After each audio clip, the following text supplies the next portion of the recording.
नमस्कार साथियों, मैं प्रफुल्ल पारधी स्वागत करता हूं आपका मेरे इस यूट्यूब चैनल पे, जिसमें हम आज बात करने वाले हैं, जिसमें हम चर्चा करने वाले हैं कौन है तालिबान और तालिबान की क्या ताकत है। इसके बारे में पूरा डिस्कस करेंगे ए टू जेड।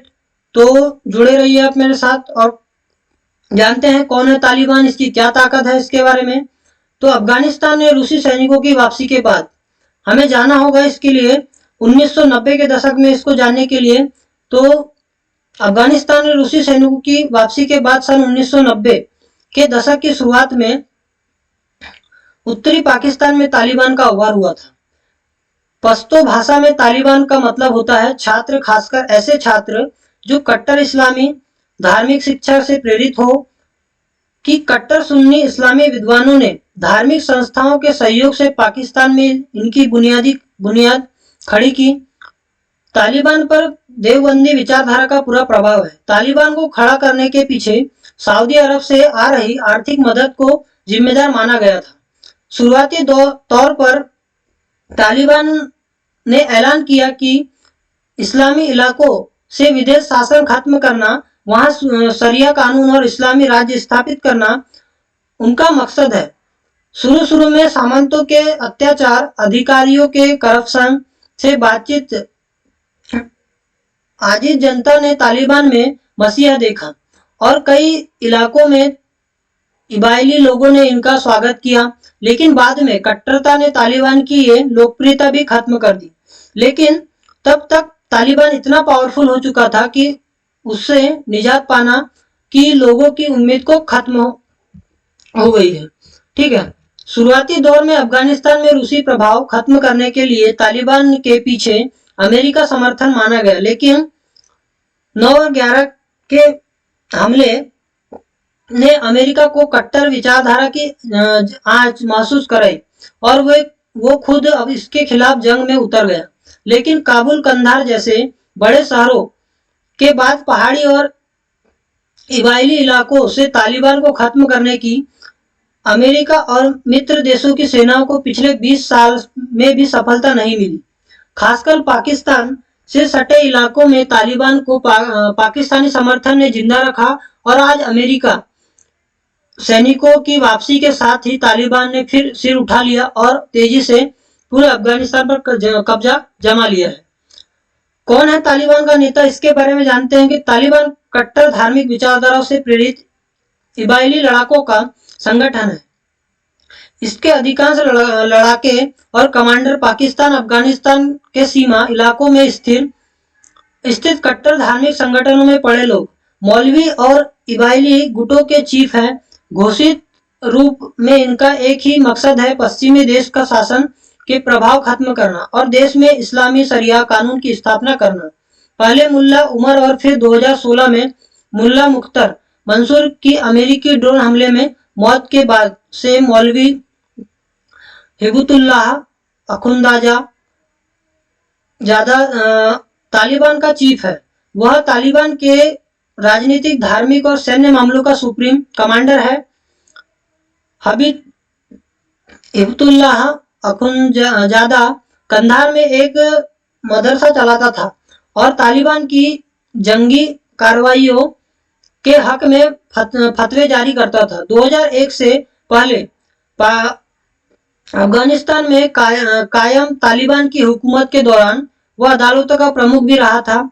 उसके दौर में तालिबान ने राजनीतिक समाधान के लिए दोह से लेकर कई विदेशी लोकेशंस व वार्ता में भी हिस्सा लेना शुरू किया।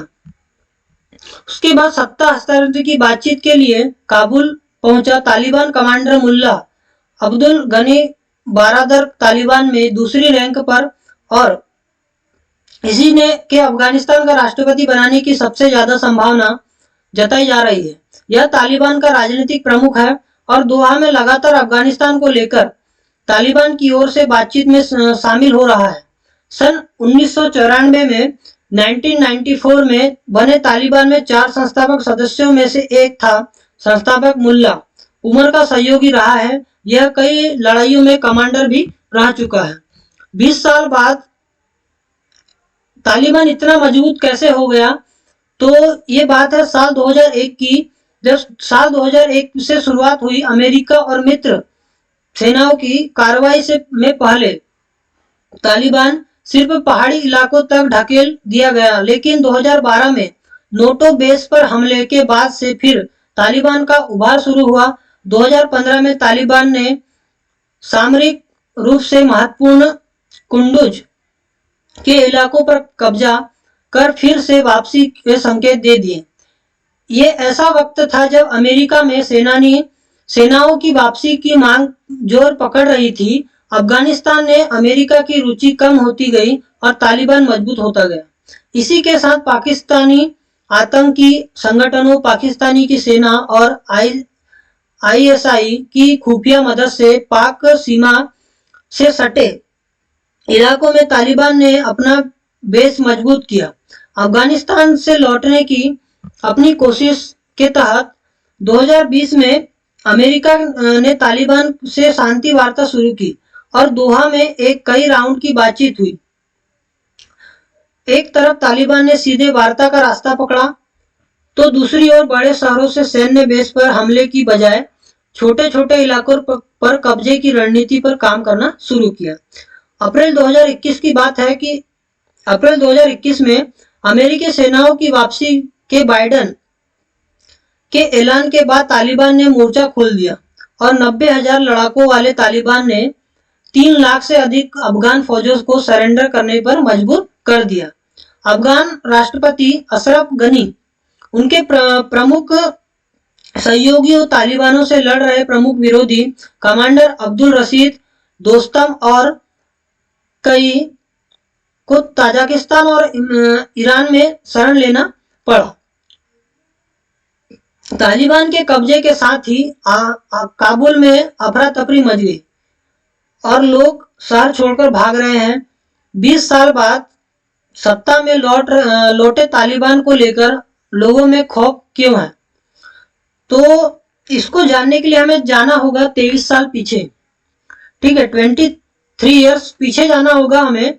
ये बात है 1998 की, जब 1998 में तालिबान ने अफगानिस्तान की राजधानी काबुल पर कब्जा कर देश पर शासन शुरू किया। अफगानिस्तान की राजधानी काबुल पर कब्जा कर देश पर शासन शुरू किया तो कई फरमान जारी किए। पूरे देश में शरिया कानून लागू कर दिया गया और न मानने वालों को सरेआम सजा देना शुरू कर दिया गया। विरोधी लोगों को चौराहों पर लटकाया जाने लगा। हत्या और यौन अपराधों से जुड़े मामलों में आरोपियों की सड़क पर हत्या की जाने लगी। चोरी करने के आरोप में पकड़े गए लोगों के शरीर के अंग काटना, लोगों को कोड़े मारना और नजारे सड़क पर आम हो गए। ठीक है, मर्दों को लंबी दाढ़ी रखना और महिलाओं को बुर्का पहनने और पूरी शरीर ढक कर निकलना अनिवार्य कर दिया गया। घरों की खिड़कियों के शीशे काले रंग के रंगवा दिए गए। टीवी, संगीत और सिनेमा बैन कर दिया गया। 10 साल से अधिक उम्र की लड़कियों के स्कूल जाने पर रोक लगा दी गई। बामियान में बुद्ध की ऐतिहासिक मूर्ति को तोड़कर तालिबान ने धार्मिक कट्टरता की भी दुनिया दिखाई। तालिबान के इस शासन को मान्यता देने वाले 3 देश थे।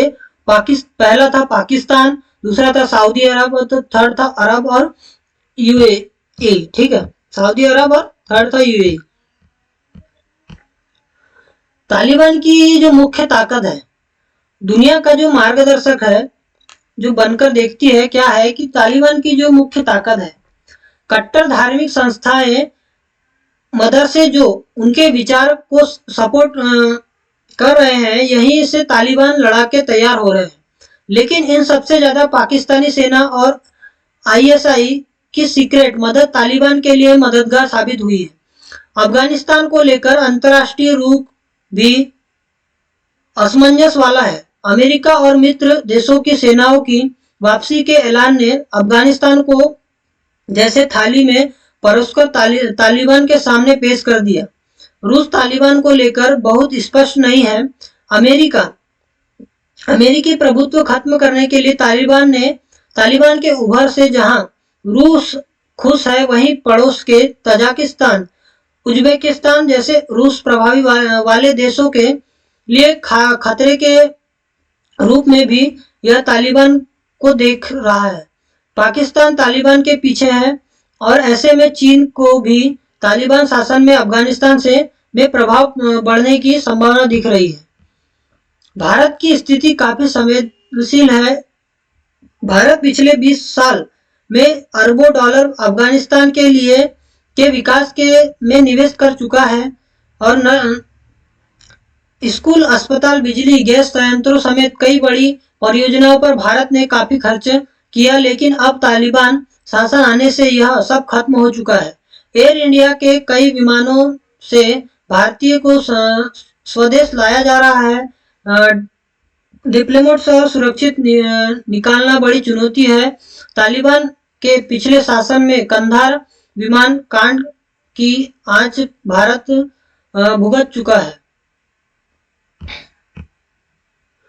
दुनिया देखती रह गई और तालिबान ने हथियारों के दम पर अफगानिस्तान पर कब्जा कर लिया। अफगानिस्तान के 3 करोड़ 84 लाख लोगों की आजादी 3 करोड़ 84 लाख लोगों की आजादी, मानवाधिकार के मामले सब बर्बरियत के आगे सरेंडर कर गए। अब लोग इस बात को देखने के को उत्सुक है कि आने वाले दिनों में क्या तालिबान फिर 20 साल पुरानी शासन अपना 20 साल पुराना शासन दिखाएगा या बदले हुए वक्त में उसका कामकाज के तरीकों में कोई बदलाव आएगा, और क्या तालिबान शासन में फंसे लोगों की सुरक्षा के लिए अंतर्राष्ट्रीय समुदाय को कदम उठाने के लिए मजम्मत करेगा।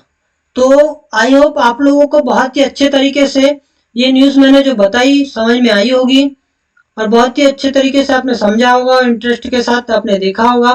तो चलता हूं, मैं मिलता हूं अगली वीडियो में। Thank you so much, take care, bye bye.